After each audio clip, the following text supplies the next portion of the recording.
America ही जागतिक महासत्ता असून डोनाल्ड ट्रम्प यांच्या अध्यक्षतेखालील अमेरिकेने इराणवर हल्ला करण्याचा जाहीर इशारा दिला होता.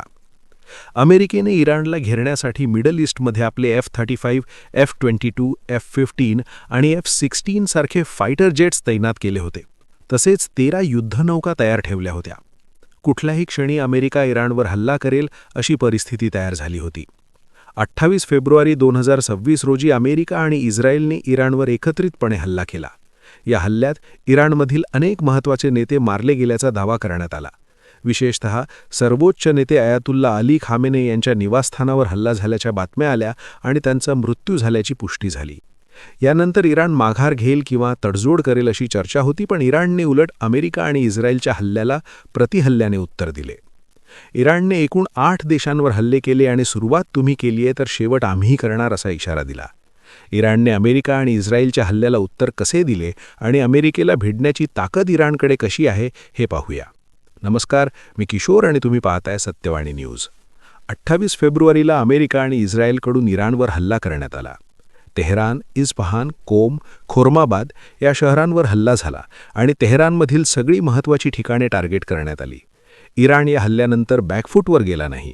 त्यांनी इस्रायलवर 70 बॅलिस्टिक मिसाईल्स डागल्या आणि जिथे जिथे अमेरिकेचे मिलिटरी बेस आहेत अशा 7 देशांना टार्गेट केले. इराणने इस्रायलसह Bahrain, UAE, Qatar, Kuwait, Saudi Arabia, Iraq आणि जॉर्डन या एकूण 8 देशांमध्ये हल्ले केले आहेत. त्यामुळे सगळा मिडल ईस्ट आता युद्धाच्या उंबरठ्यावर आहे. सौदी अरेबियाने याचे गंभीर परिणाम भोगावे लागतील असा इशारा दिलाय. UAEमध्ये एका सामान्य नागरिकाचा मृत्यू झाला आहे, तर कतार, कुवेत आणि UAEने आपापल्या एअरस्पेस तात्पुरत्या बंद केल्या आहेत.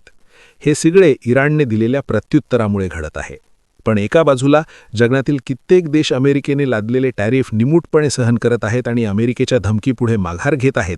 तिथे इराणकडे अमेरिकेला भिडायची धमक कुठून येते? तर इराणची मुख्य ताकद म्हणजे लष्कराला समांतर असलेली लष्करी संस्था IRGC, Islamic revolutionary guard corps. इराणकडे स्वतःचे लष्कर आहे, मोठे सैन्य आहे, पण त्याशिवाय IRGC ही स्वतंत्र संस्था आहे जी थेट इराणचे सुप्रीम लीडर अयातुल्ला खामेने यांच्या नियंत्रणात आहे. IRGCकडून स्वतंत्र लष्करी तंत्रज्ञान विकसित करण्यावर भर दिला जातो. जमिनीवर, हवेत, पाण्यात आणि सायबर युद्धातही IRGCचे कमांडर प्रशिक्षित आहेत. इराणने अमेरिका किंवा इस्रायलच्या औद्योगिक आणि लष्करी यंत्रणांवर सायबर हल्ले केल्याचे अनेकदा समोर आले आहे आणि हे हल्ले याच यंत्रणेकडून केले जातात. आत्ताही इराणने मिडल ईस्टमधील अमेरिकन मिलिटरी बेस टार्गेट केले आणि त्यांच्यावर मिसाईल्स टाकण्याचे काम IRGCकडूनच केले गेले. एका बाजूला हा सगळा संघर्ष पेटलेला असताना खामेनी यांच्या उपस्थितीत इराणची जी सुरक्षा बैठक झाली त्या बैठकीला IRGCचे प्रतिनिधी उपस्थित होते. IRGCच्या एकूण 5 ब्रँचेस आहेत. इराणबाहेर इराणच्या रक्षणासाठी कारवाया करायला कुद्स फोर्स या संस्थेची स्थापना करण्यात आली आहे. या कुद्स फोर्सने जवळपास 7 देशांमधील मिलिटरी बेस अगदी अचूकपणे टार्गेट केले. देशांतर्गत सुरक्षेसाठी इराणचे लष्कर काम करत असताना IRGCच्या माध्यमातून देशाबाहेरचे ऑपरेशन्स हाताळले जातात. फक्त आत्ताच नाही तर 2020मध्ये अल असद या अमेरिकेच्या लष्करी तळावर इराणने केलेला हल्ला हा IRGCच्या कुद्स फोर्सकडूनच करण्यात आला होता.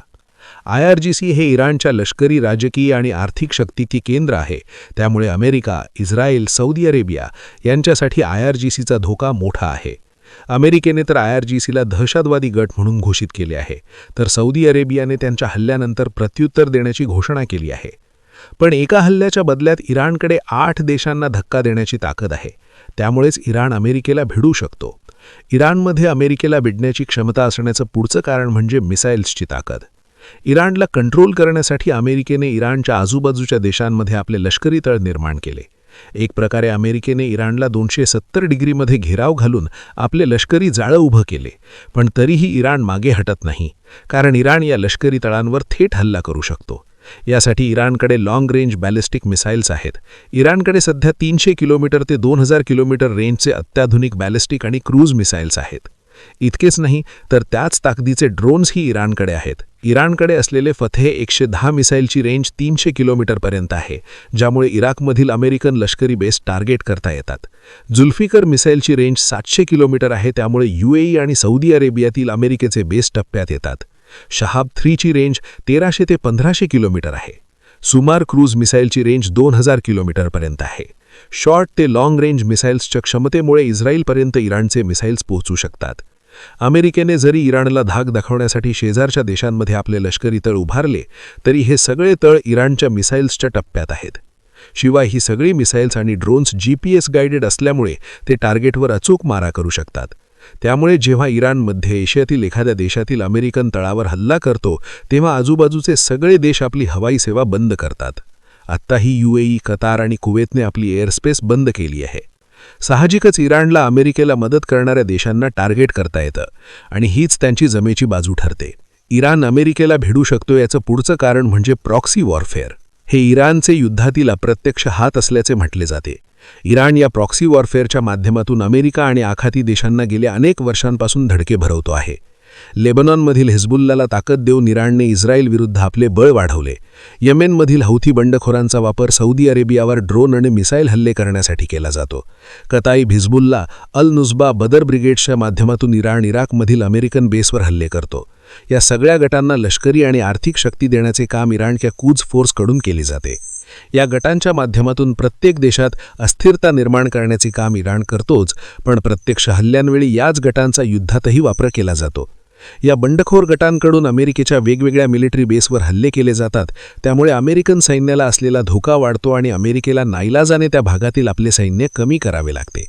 सध्याही लेबनॉनमधून हिझबुल्ला आणि येमेनमधून हौथींनी थेट इस्रायलवर हल्ला केला आहे. त्यामुळे कुठल्याच पातळीवर इराण मागे हटत नाही आणि हीच त्यांची ताकद ठरते. थोडक्यात 2 लष्करी यंत्रणांचे बळ, मिसाईल्सची प्रचंड क्षमता, जिओग्राफिकल लोकेशनचा फायदा आणि हल्ल्याने उत्तर देण्याचे धोरण यामुळे इराण थेट अमेरिका आणि इस्रायलला भेटतो आहे. पण या युद्धाच्या झळा मात्र सगळ्या जगाला सोसाव्या लागणार आहेत हे नक्की. सध्या सुरू असलेल्या युद्धाच्या घडामोडी आणि इराणच्या धोरणाबद्दल तुम्हाला काय वाटतं? तुमची मते आणि प्रतिक्रिया कमेंट करून नक्की सांगा. आणि अशाच नवनवीन व्हिडिओ पाहण्यासाठी आपल्या सत्यवाणी न्यूज या चॅनलला सबस्क्राईब करा. धन्यवाद.